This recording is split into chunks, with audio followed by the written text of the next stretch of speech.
O nosso estudo de hoje tem como título Mundo Distintos, Desafios de Ser Mulher. Parece ficção, né? Quando nós conversamos sobre a ideia de mundos tão diferentes, de mundos tão distintos. Parece-nos que é ficção. Às vezes eu assisto a algumas séries, especialmente com os filhos, e uma série que a minha filha Aninha gosta muito é o Flash, The Flash. E o The Flash trabalha, né, com mundos paralelos, com a ideia de universos paralelos, de multiverso, vários universos, onde cada pessoa pode ter a mesma pessoa em vários lugares. A ideia de mundos distintos. Bom, mas não é, de fato, sobre esse mundo que eu quero conversar com os irmãos. Estamos falando de mundos diferentes, para pessoas diferentes, no mundo em que nós vivemos. Então você vai perceber aqui, eu fiz questão de fazer a leitura para os irmãos sobre a vida de duas mulheres diferentes. Eu vou iniciar com a escrava e depois vou dar mais ênfase na Lídia, porque é na vida de Lídia que acredito que nós devemos nos inspirar. Óbvio que a escrava também foi liberta daquele espírito, daquela opressão. Mas é na vida de Lídia que eu quero conversar com vocês daqui a pouquinho. Mas olha como é que existem mundos tão diferentes, mundos tão distintos para as mesmas mulheres ou para mulheres que são diferentes, assim como existem mundos distintos para mulheres distintas nos nossos dias. Conversei com um amigo que trabalha com uma ONG que resgata mulheres, que resgata no século XXI mulheres que são escravizadas no mundo, homens também, mas o maior número é de fato de mulheres. E ele me mandou alguns artigos que eu achei muito interessante. Esse ano, de acordo com o site da ONU, diz que há uma previsão, é claro que se soubesse onde estão todas essas mulheres, elas seriam resgatadas. Mas pela ONU há uma perspectiva de que há 50 mil pessoas sendo traficadas por ano, tráfico de pessoas, 50 mil pessoas por ano. Imagina, irmão, 50 mil pessoas. A metade desse número são mulheres adultas e 20% são meninas, adolescentes. Significa que 70% do número de pessoas traficadas é mulher. E aproximadamente 30% a 35% homens, adultos e meninos adolescentes. Mas pensa, meus queridos irmãos, como é que pode, até nos dias de hoje, cerca de 50 mil pessoas sendo traficadas no mundo, sendo que dessas 50 mil, 35 mil são mulheres. Aproximadamente são mulheres. A própria ONU, ela traz para mim uma perspectiva, uma estimativa de que mulheres, 25% das mulheres, a partir de 15 anos, são vítimas de violência, de algum tipo de violência, seja ela violência sexual, às vezes uma violência física mesmo. E chama muita atenção que quanto menos desenvolvido é esse país, mais as mulheres são agredidas. Quanto mais há desenvolvimento dos países, menos as mulheres são agredidas. Há países que chegam a 50% esse número. Em alguns lugares, exatamente aqui na África, ou melhor, em países de renda baixa, entre 37% das mulheres de alguma forma passaram por agressão, enquanto no sul da Europa, que são países desenvolvidos, esse número cai. Por outro lado, por que eu falei para vocês de mundos distintos? Diante de vocês está a mulher, provavelmente a mulher mais rica do planeta.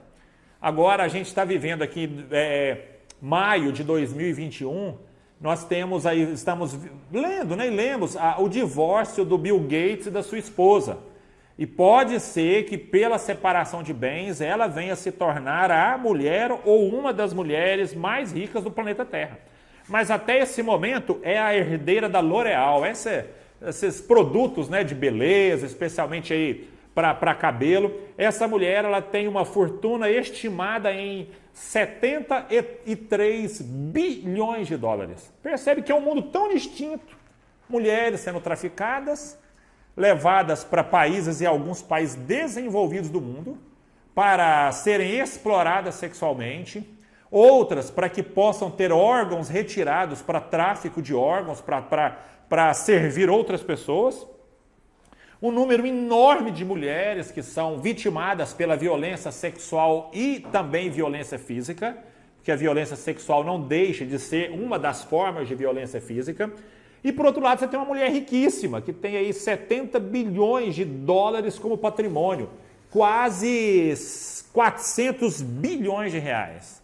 A questão é interessante, como é que podem existir mundos tão diferentes e depois de 2000 anos a gente percebe que o mundo ainda é muito diferente para essas mulheres, exatamente um mundo tão distinto para mulheres tão diferentes.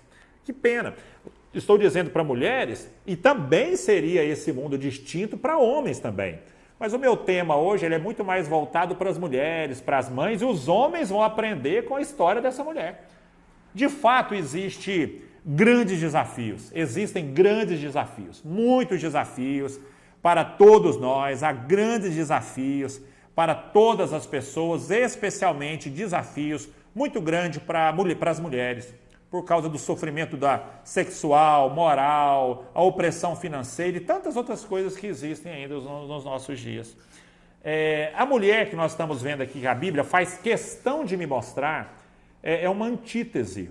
De um lado, uma mulher escravizada e de outro lado, uma mulher autônoma. De um lado, uma mulher que é oprimida e, por outro lado, uma mulher que apresenta as suas vontades, os seus desejos, uma comerciante, uma empreendedora. Por um lado, uma mulher que passa por grandes dificuldades e, por outro lado, uma mulher que deve, obviamente, como todas as pessoas, ela deve ter também as dificuldades da vida, mas é uma mulher que é autônoma, que decide, que sabe o que ela quer. E é exatamente nesse mundo, nessa dualidade desse mundo. Uma mulher escrava de um lado e uma mulher autônoma e livre de outro lado. Interessante dizer que, primeiramente, essa mulher que é escrava, ela não é, a gente não deve pensar na escravidão, assim como nós vimos a escravidão no Brasil, que teve o seu fim há quase aí 150 anos aproximadamente. A escravidão no Brasil, e em alguns países, especialmente em Portugal, ele tem seu início no século XV, 1440 aproximadamente. Aqui não, aqui, quando é que acontecia a escravidão? Meus queridos irmãos, havia milhões de escravos no Império Romano. Quem eram os escravos? Nações subjugadas, algumas pessoas eram retiradas para serem escravas, e algumas vezes também pessoas altamente endividadas que se entregavam às suas famílias como escravas. Você vai encontrar Jesus conversando sobre isso, certo? Jesus fala sobre isso. Aqui não, Jesus não está ratificando a escravidão, está apenas dizendo que nós somos parecidos com escravos. Ele fala aqui em Lucas capítulo 17, que quando você tem um escravo e você fala para ele, faça isso, ou faça aquilo outro, Jesus está dizendo o seguinte, olha, você não vai agradecer, você não vai pedir por favor, e nem o escravo vai se sentir honrado porque fez alguma coisa. Essa é a nossa relação com Deus. A ideia de nós sermos pessoas que servimos a Deus e mesmo assim somos servos inúteis, né? Palavra difícil, né? Dura, porque apenas cumprimos o nosso dever. O apóstolo Paulo, em Coríntios capítulo 7, 22, também fala sobre a relação do crente com Cristo na perspectiva de sermos escravos. Ele diz, olha, pois aquele que sendo escravo foi chamado pelo Senhor é liberto, mas pertence ao Senhor. Semelhantemente, aquele que era livre quando foi chamado é escravo de Cristo. Ou seja, no final, todos os cristãos são escravos de Cristo. Paulo e Jesus estão ratificando a escravidão, dizendo, olha, parabéns porque existem escravos? Não. O que eles estão fazendo é utilizando de uma linguagem cotidiana daquelas pessoas para ilustrar o reino dos céus. Aqui você tem em Atos uma menina que é uma escrava, e essa menina ela é altamente oprimida por aquelas pessoas, é uma moça, uma mulher oprimida. Pastor, mas os homens também são oprimidos? São, e nós temos vários exemplos de pessoas oprimidas nos textos bíblicos, oprimidos sexualmente, o texto bíblico não diz, mas nós temos hoje homens também oprimidos sexualmente. Mas os textos bíblicos vão falar muito de homens oprimidos financeiramente, homens oprimidos espiritualmente. Mas como eu já disse, para que não haja dúvidas, nós estamos conversando hoje sobre o Dia das Mães, sobre as mulheres, sobre como uma mulher pode ser livre e livre em Cristo, livre em Jesus. Você tem aqui, primeiramente, uma menina que não tem nome. O texto não fala o nome dessa moça, dessa jovem. apenas uma pessoa, uma mulher. E você percebe aqui que é uma repetição da história.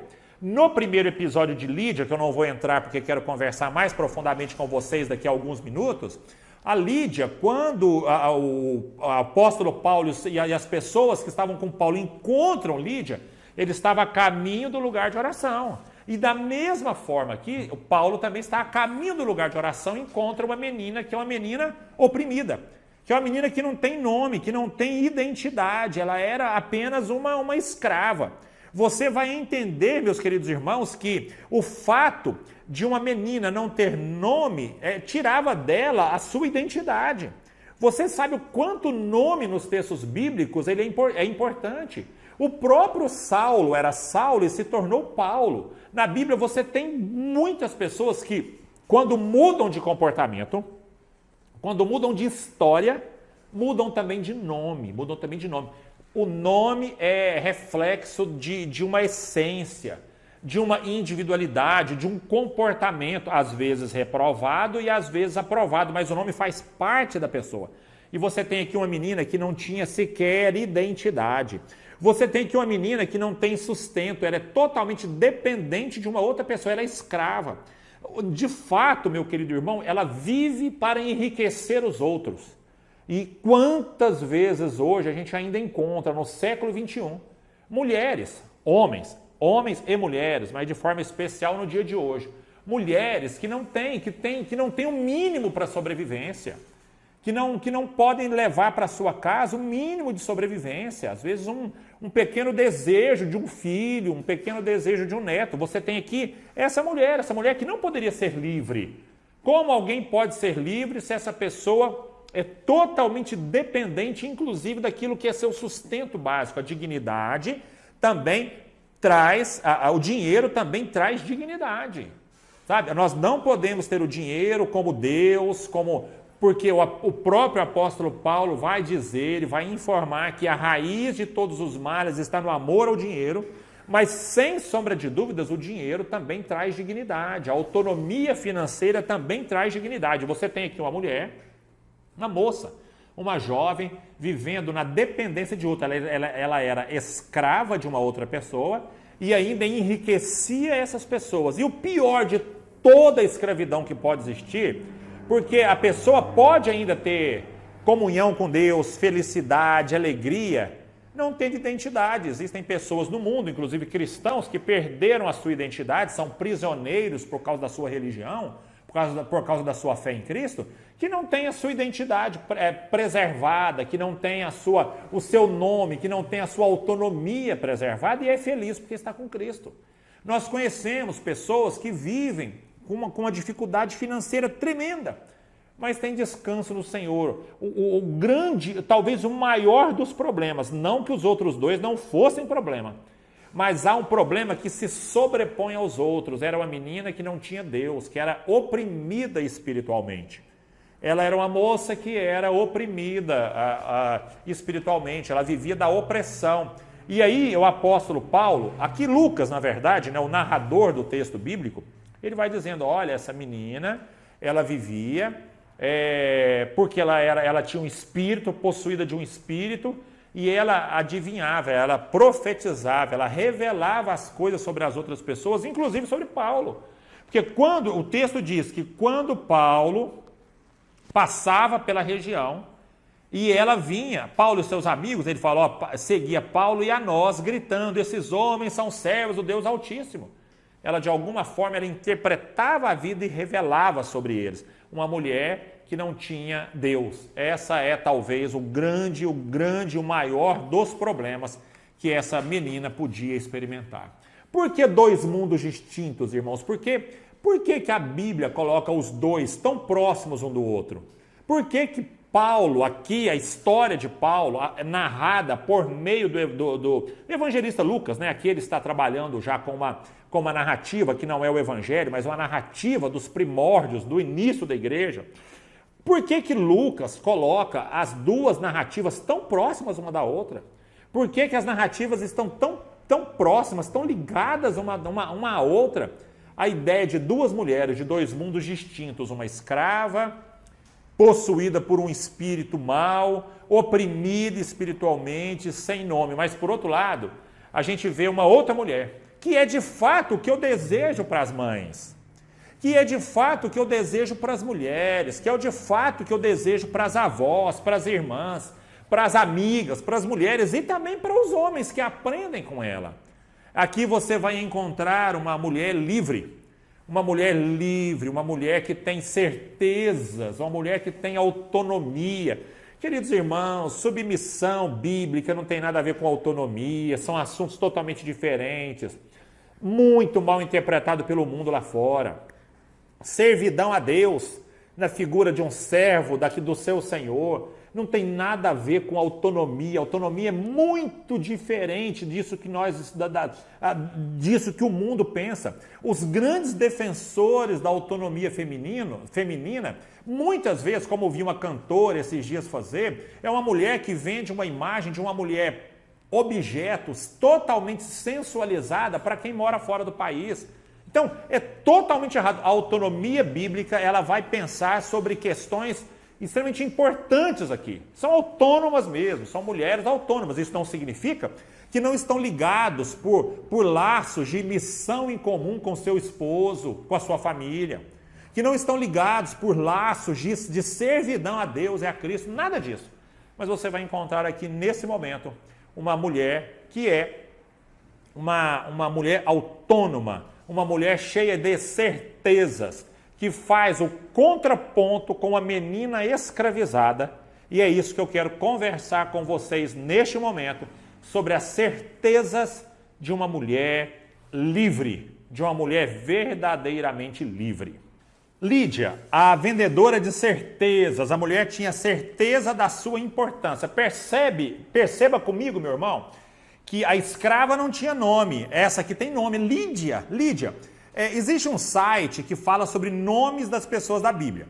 Eu fiz uma pesquisa lá, de fato, não sei se tem uma confiabilidade técnica, científica muito grande, mas o texto diz que Lídia, o nome dela pode apenas dizer moradora da Lídia, ou pode ser que esse nome signifique alguém que trabalha muito, um trabalho árduo. Essa é a Lídia.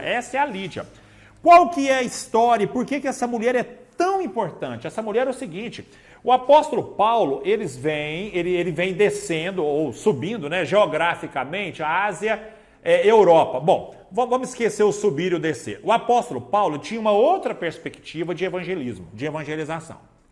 O que acontece aqui? Acontece que Deus diz para Paulo: não vai para tal lugar, vai para Macedônia. A Macedônia é a Grécia, mais ou menos a região da Grécia atual. E aí, então, Paulo passa por determinadas cidades e chega até o lugar onde Lídia estava.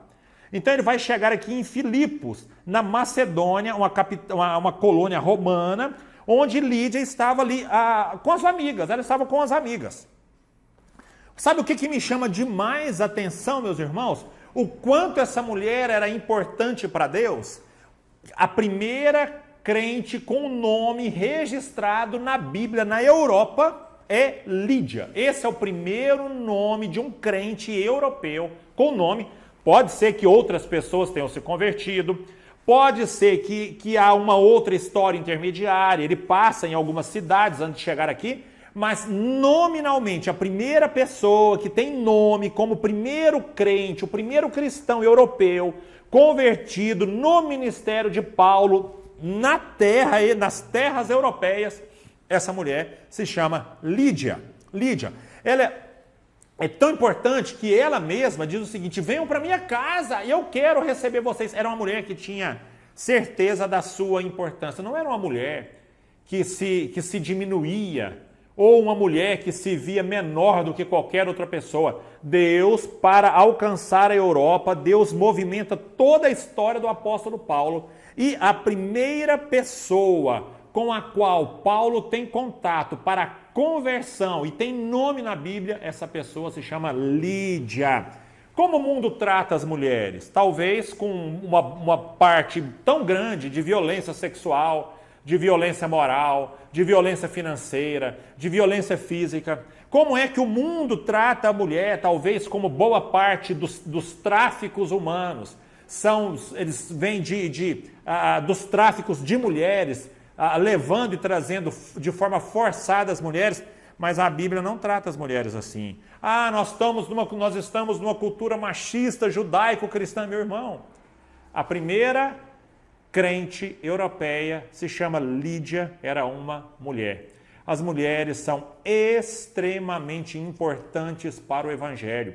Basta você saber a história das nossas igrejas, como essas igrejas são fundadas, quem são as grandes mantenedoras financeiras da igreja, pode olhar que provavelmente serão as mulheres.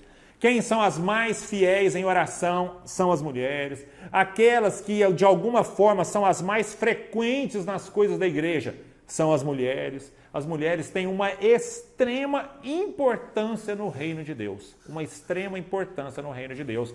Lídia sabia disso. Segundo, era uma mulher cheia de vontades. Cheia de vontades. Interessante, né, pastor? Porque na maioria das vezes a gente trabalha com essa perspectiva como se fosse uma coisa negativa.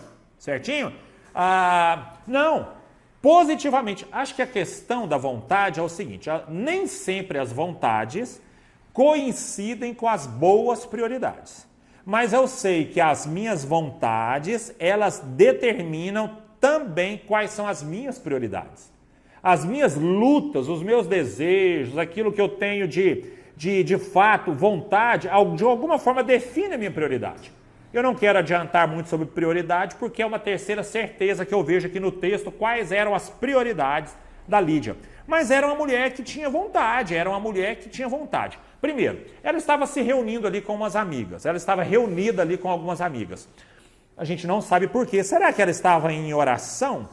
Será que ela estava orando? Não sei, não há essa indicação tão clara. Embora a gente sabe, meus irmãos, que existem crentes na Bíblia que oravam muito antes de serem crentes. Cornélio é um caso desse. Quando Pedro é chamado para ir até Cornélio, como ele é chamado? Ele é chamado da seguinte maneira: olha, vai lá no fulano de tal, porque lá naquele lugar existe alguém que é importante para mim, as suas orações chegam até mim. Então você tem essa ideia. O que nós sabemos é que Lídia estava ali perto de um rio, em um lugar de oração, né? Paulo, pelo menos, foi atrás para que aquele lugar fosse um lugar de oração. Lídia estava ali. Diz a tradição que é exatamente esse lugar aí que você está vendo, essa pequena capela, à margem desse riacho, é provavelmente, pelo menos de acordo com a tradição, o lugar em que Lídia se converteu e foi batizada. Provavelmente que esse é o lugar que está aí. E nós vamos percebendo como é que Lídia tinha suas vontades muito claras. Lídia teve vontade, entendeu a palavra, entendeu Jesus. Lídia, ela é batizada, ela não vai titubear, não tem dúvida quanto à vontade dela. Não, eu sou crente, eu quero sério. Eu não estou aqui fazendo de conta, eu não sou uma mãe, eu acredito que ela fosse mãe, embora não fale de filhos, fala de casa, né? Mas para mim é tranquilamente que, até pelo contexto, pela vida da maternidade ser tão especial nesse momento, é provável que Lídia tinha seus filhos, tinha a sua casa, porque está escrito no texto bíblico. Ela não era uma mulher que estava titubeando, não era uma mulher que estava na dúvida, não era uma mulher que servia a Deus mais ou menos, não, muita vontade, uma mulher com vontade. Depois ela vai propor que os crentes fossem para a casa dela, para que recebessem ali os cuidados, e ela então demonstra ser hospitaleira. E muito me chama a atenção na vida da Lídia, o que me chama demais é a convicção dela de levar aquilo que ela tinha para dentro da sua casa, a sua vontade. Ela não vai ficar na dúvida. E essa mulher, de fato, demonstra com tanta clareza a sua vontade, que toda a sua casa é batizada. Eu acho isso excepcional. Como é que a vontade da Lídia, como é que essa vontade ela vai contagiar a sua casa? Como que essa empolgação dessa mulher, como esse desejo dela por Cristo vai contagiar a sua família, provavelmente os seus filhos. A gente não sabe se era esposo, se eram filhos, se era pai e mãe, se eram outros parentes, quais eram os parentes, mas o que o texto bíblico é claro, dizendo que ela leva e depois ela batiza, versículo 15, todos os da sua casa. Ela vai dizer o texto que ela batiza as pessoas da sua casa, a partir do versículo 15, tendo sido batizada, bem como os de sua casa. A vontade de Lídia é uma vontade contagiante. Uma mulher livre, para decidir o que ela tem vontade, para decidir, inclusive, o que é bom para ela. Mas olha, interessante como é que ela decide pelo bom, como é que ela decide pelo bem, como é que ela decide por Cristo. E a última, talvez aí também ajudando a fazer o contraponto com a moça escravizada, é uma mulher que conhece totalmente as suas prioridades, uma mulher que sabe o que é prioritário. Vontade é diferente de prioridade, irmãos. Embora as nossas vontades, as nossas vontades mostrem quais são as nossas prioridades, quando eu tenho vontade, nem sempre deveria ser minha prioridade, ok? É tão bom quando as duas coisas andam juntas e quando a prioridade é de fato uma boa prioridade. Eu percebo aqui no texto, meus irmãos, que Lídia tinha prioridades muito claras para a vida dela. Eu tenho ouvido, às vezes já ouvi muitas pessoas dizerem assim, olha, a vida do crente deve ser assim, a prioridade número 1, Deus, prioridade número 2, família, prioridade número 3, igreja, prioridade número 4, trabalho, prioridade número 5, lazer. Irmãos, eu sinceramente discordo muito desse conceito. Eu sei que que Jesus falou para a gente sobre o amor como prioridade. E o amor, ele é amar a Deus, sobretudo, e ao próximo como você ama você mesmo. Eu não tenho dúvida de que, primeiramente, no meu rol de prioridades, encabeçando a lista, tem que ser Deus. Porque o meu relacionamento com Deus determina o meu relacionamento com o trabalho. Se eu sou um servo fiel a Deus, eu serei um bom patrão ou um bom funcionário. Se aquilo da forma como eu me relaciono com Deus, eu serei um bom filho, um bom esposo, uma boa mãe, uma boa avó. Então, Deus determina o restante. De Deus emana tudo que é bom. Então, quanto mais eu estou com Deus, mais o bem passa pela minha vida. Mais eu sou canal de bênção de Deus para a vida das pessoas. Só que quando eu penso em Deus de um lado, eu vou pensar em todas as outras coisas como prioridades importantíssimas para a vida. Certo?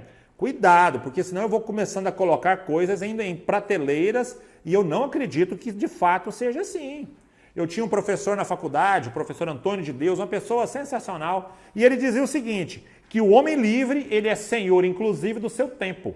É isso. O homem livre é senhor, inclusive, do seu próprio tempo. A ideia é, eu livre, autônomo, que conheço e sei quais são as minhas prioridades, eu decido quais são as prioridades e como elas devem se organizar. Eu não tenho o direito de colocar o meu trabalho como prioridade na frente da minha família. Não posso. Mas, pastor, eu também não posso colocar a minha família na prioridade do meu trabalho. Também não pode. Por quê? Porque as duas têm lugares muito importantes na vida. Pastor, a igreja tem que ser prioridade em relação ao trabalho. Espera um pouquinho. Espera um minuto. Quem é que sustenta a igreja? Quem é que sustenta o missionário? Como é que a igreja abre uma congregação? Por causa do trabalho dos irmãos. Se os irmãos perderam o trabalho, a igreja perde o seu sustento. O lazer não pode ter prioridade em relação ao trabalho, não, mas se você não tiver uma cabeça saudável, você não trabalha bem. A questão são os exageros e como nós trabalhamos com cada uma dessas questões. Mas as prioridades, elas devem ser preservadas na nossa vida sem dificuldade, sem sombra de dúvidas. Aqui, você tem a Lídia trabalhando, ela era vendedora de púrpura, ela sabia que era uma prioridade na vida dela. E eu tenho certeza que as mães sabem das suas prioridades em relação ao trabalho, em relação também ao sustento da casa ou apoio a alguém que sustenta a casa, que também é muito importante. Ela tinha aqui na cabeça dela o serviço cristão, tanto é que ela vai trazer como uma mulher hospitaleira para que os crentes, os missionários pudessem se servir da casa dela. O evangelismo, olha a prioridade dessa mulher, quando ela é batizada, ela batiza os da sua casa. Provavelmente ela põe essa turma sentada em algum lugar e fala para Paulo, o que você me disse lá no rio, que é o rio, tem até o nome dele aqui, o rio Gangites, o mesmo que você me disse lá no rio, fala para as pessoas que estão aqui. A preocupação com a família. Sabe, olha para vocês, para os irmãos terem uma ideia como é que essa mulher se preocupa com a família dela. Então são prioridades, meus irmãos, que muitas vezes nós não as colocamos nos lugares certos e no tempo certo. Essa é a questão. O que eu digo para você mãe, para você mulher e para nós homens aprendendo com os exemplos dessas mulheres, é que o trabalho é prioridade, mas ele tem o seu lugar no trabalho, tem o seu lugar no meu tempo, no meu coração, na minha vida. Que a igreja é prioridade, mas eu conheço casamentos que foram desfeitos por causa da frequência excessiva na igreja e conheço também casamentos que foram desfeitos por causa da ausência da igreja. Mas todas são prioridades, eu não tenho dúvida disso. A questão é a sabedoria que vem de Deus como a prioridade máxima para que nós possamos organizar o nosso tempo prioritariamente. E aí eu te pergunto, se você escrever 5 prioridades da sua vida, coloque aí família, serviço cristão, evangelismo, trabalho, né, que são as finanças, coloque lazer, coloque 5 prioridades e veja qual delas está descompensada em relação às outras. Você pode encontrar aí algum ponto que você diz, realmente eu não estou sabendo administrar de forma correta as minhas prioridades. E administrar de forma incorreta as prioridades pode fazer com que você perca o seu emprego, que você fique doente, que você perca a sua família, que você tenha filhos longe do caminho do Senhor. Prioridades, e Lídia sabia qual eram as suas prioridades. Uma mulher livre, essa sim é autônoma. Uma mulher com vontades, uma mulher com prioridades, uma mulher com vontades, uma mulher com prioridades e uma mulher extremamente importante. Então, o meu desejo para todas as mulheres, todas as mães, de forma geral, para os homens que aprendem com essas mulheres, é a história da Lídia, não a história da mulher escravizada. Uma mulher sem nome, sem identidade, sem vontade, sem desejo. Não é isso que eu desejo para as mulheres cristãs, para as mães cristãs. Eu não desejo para essas mulheres cristãs a falta de autonomia financeira, de dependência, às vezes até do básico, do desejo de alguma coisa que tem. Muito menos desejo para as mulheres a opressão espiritual, nada disso. Mas desejo para você mãe, desejo para você mulher, uma história semelhante à da Lídia. Vontades tão claras, vontade de Cristo, vontade de servir a Cristo, de receber as pessoas na sua casa. Consciência da sua importância para o reino de Deus. Como mulher, como você é importante para o reino. Mãe, como você é importante. Às vezes você diz assim, não, eu sou tão humilde, posso fazer tão pouca coisa. O meu dinheiro é tão pouquinho para o reino. O meu tempo é tão pequenininho para o reino. A minha saúde é tão pequena. Isso não existe. Deus muda a história da humanidade para passar pela região de Lídia, para que ela pudesse ser a primeira mulher, o primeiro ser humano convertido a Cristo na Europa. Importante. E prioridade. Que Deus te dê razão para prioridades. Que Deus ensine você o que é prioridade. Onde deve caber cada prioridade da sua vida. Faça essa autoanálise. Pensa, a igreja está em que lugar? O trabalho, a vida pessoal, o lazer, a família, os filhos. Onde cada uma dessas partes está na sua vida. E que Deus te ajude a organizar cada uma delas. E que Deus possa abençoar você, meu irmão e minha irmã, nesse dia especial. Vamos orar? Deus amado, oramos ao Senhor nesse momento, rogando, meu Pai, pela vida de cada mãe, de cada irmã, de cada mulher que está assistindo e cultuando a Deus aqui nesse momento. Também pelos homens que estão aqui aprendendo com a história da Lídia, que também é verdade universal, isso que nós estamos aprendendo. Que sirva para o homem, para o menino, para o adolescente, para a mulher, para a mãe, para a mulher solteira, para a jovem, para todas as pessoas. Deus amado, oramos ao Senhor nesse momento. Toma a nossa igreja em tuas mãos, o nosso país, os nossos governantes, as pessoas que passam por luta, por dificuldades também, Senhor. Essa é a oração que eu faço nesse momento, também por aqueles que agora estão entregando ao Senhor os seus pedidos, as suas orações. Essa é a nossa oração nesse momento, no nome de Jesus Cristo.